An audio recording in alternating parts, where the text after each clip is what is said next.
রাসূল সাল্লাল্লাহু আলাইহি ওয়াসাল্লাম খ্রিস্টানের সাথে বসতে পারে, ইহুদির সাথে বসে সনদ তৈরি করতে পারে, মদিনার সনদ। কিন্তু আমরা মুসলমানের সাথে বসতে পারি, একজন আরেকজনের ছায়া দেখতে পারে না। হিংসা, বিদ্বেষ, জেলাসি, অহংকার, ঠিক কিনা?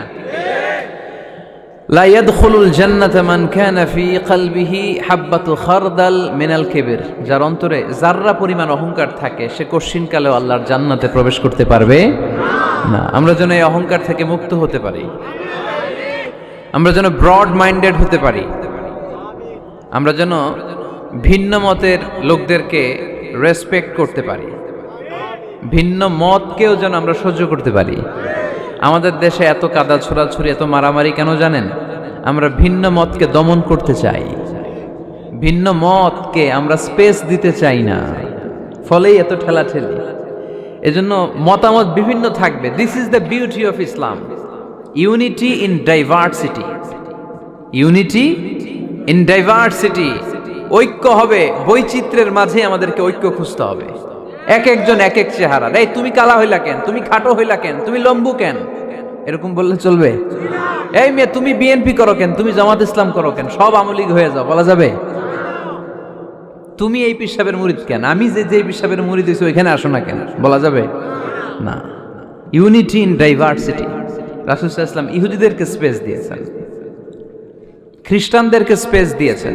মনে রাখতে হবে, ঐক্য প্রক্রিয়ার নাম হচ্ছে, এটা এমন একটা প্রক্রিয়া যেখানে সবাই একই চিন্তা চেতনা পোষণ করবে এমনটা নয়, বরং এক একজনের এক এক চিন্তা, কিন্তু মৌলিক বিষয়ে সবাই এক। ইউনিটি ইন ডাইভার্সিটি, বৈচিত্র্যের মাঝে আমাদেরকে ঐক্য খুঁজতে হবে। প্রিয় ভাইরা, কথা বুঝতে পেরেছেন?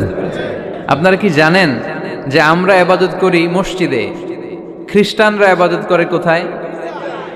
গির্জায়, তাই না? গির্জাকে ইংরেজিতে কি বলে জানেন? চার্চ বলে। তো ইউরোপে এবং আমেরিকাতে যে গির্জাগুলো আছে, এই গির্জাগুলো তারা বিক্রি করতে শুরু করে দিয়েছে। এর কারণ, খ্রিস্টানরা তাদের গির্জাগুলোতে ইবাদত করতে যায় না। আমরা তো নামাজ 3 ওয়াক্ত পড়ি, 2 ওয়াক্ত বা 5 ওয়াক্ত, 7 দিনে তো একবার হাজিরা দিতে যাই, ঠিক কিনা? তো ওদের এমন দশা যে ওদের গির্জাগুলোতে 1 মাসও যায় না, 6 মাসও একবার যায় না। তো এই গির্জা রাইখা লাভ আছে? লাভ নাই।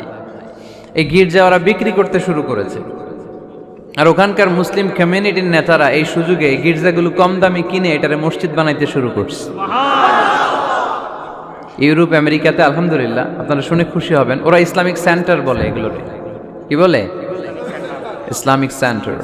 আমাদের এরকম ইসলামিক সেন্টার করা দরকার, যেখানে দার্স হবে, দার্স, রেগুলার দার্স হবে। এই যে তাফসির মাহফিলগুলো বছরে একবার, গত বছর আসছিলাম এখানে, আবার 1 বছর পরে দেখা, কি শিখলেন কি শিখলেন না, কি বুঝলেন না, আর জানা শোনার সুযোগ হয়েছে নাই। কিন্তু সেন্টার যদি হয়, ওখানে শিশু কিশোরদের আলাদা কোরআন শিক্ষার আসর, আমার বোনদের আলাদা শিক্ষার আসর, বয়স্কদের আলাদা কোরআন শিক্ষার আসর, তারপরে সেখানে হেজামা সেন্টার থাকবে, রুকিয়া সেন্টার থাকবে, তালিম, তাদরিস, তারবিয়াত, সব ব্যবস্থাপনা থাকবে।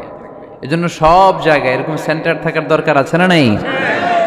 যতদিন আমরা এই ইউনাইটেড থাকব, ততদিন আমাদের দিকে চোখ তুলে তাকাবার খবরদারি কারো থাকবে না।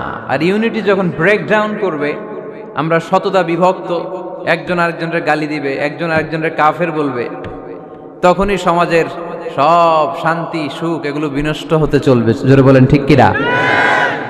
মুসলিম উম্মার মধ্যে এখন এই সমস্যা, ইউনিটি নাই। We don't have any central leadership, আমাদের কেন্দ্রীয় নেতৃত্ব নাই।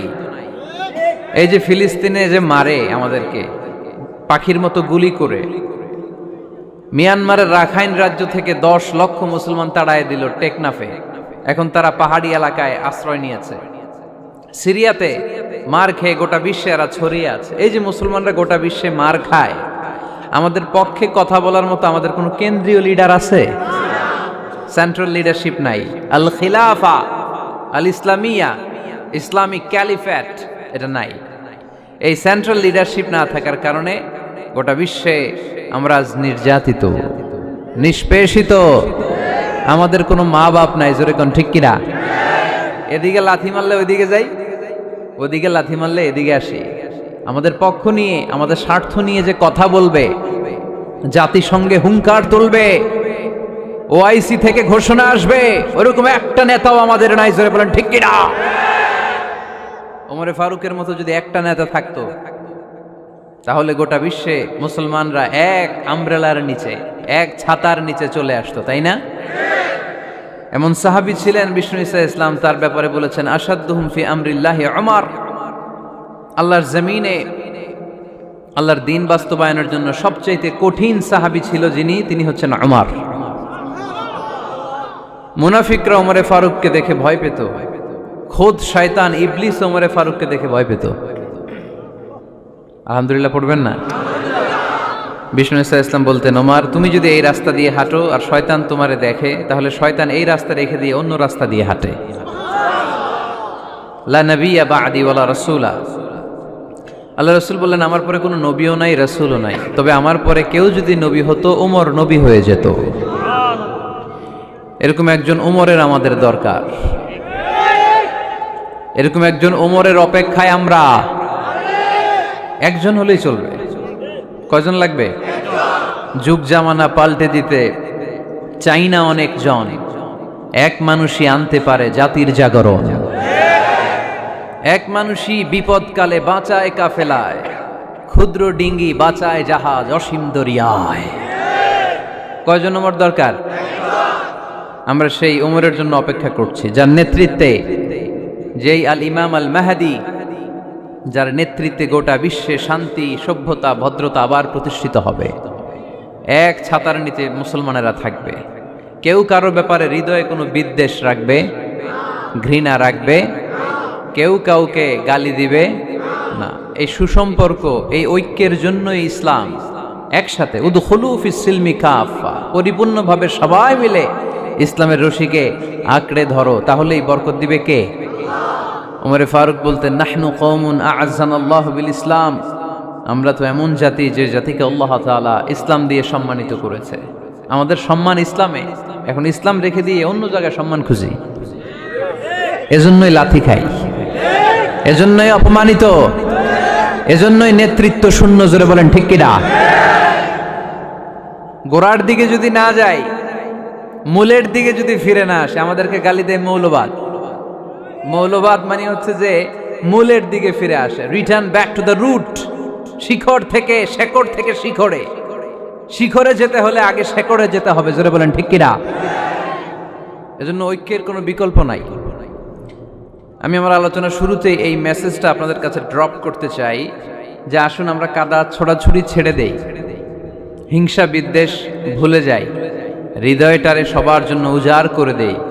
মুমিনদের হৃদয়ে থাকবে সবার জন্য ভালোবাসা। কি থাকবে?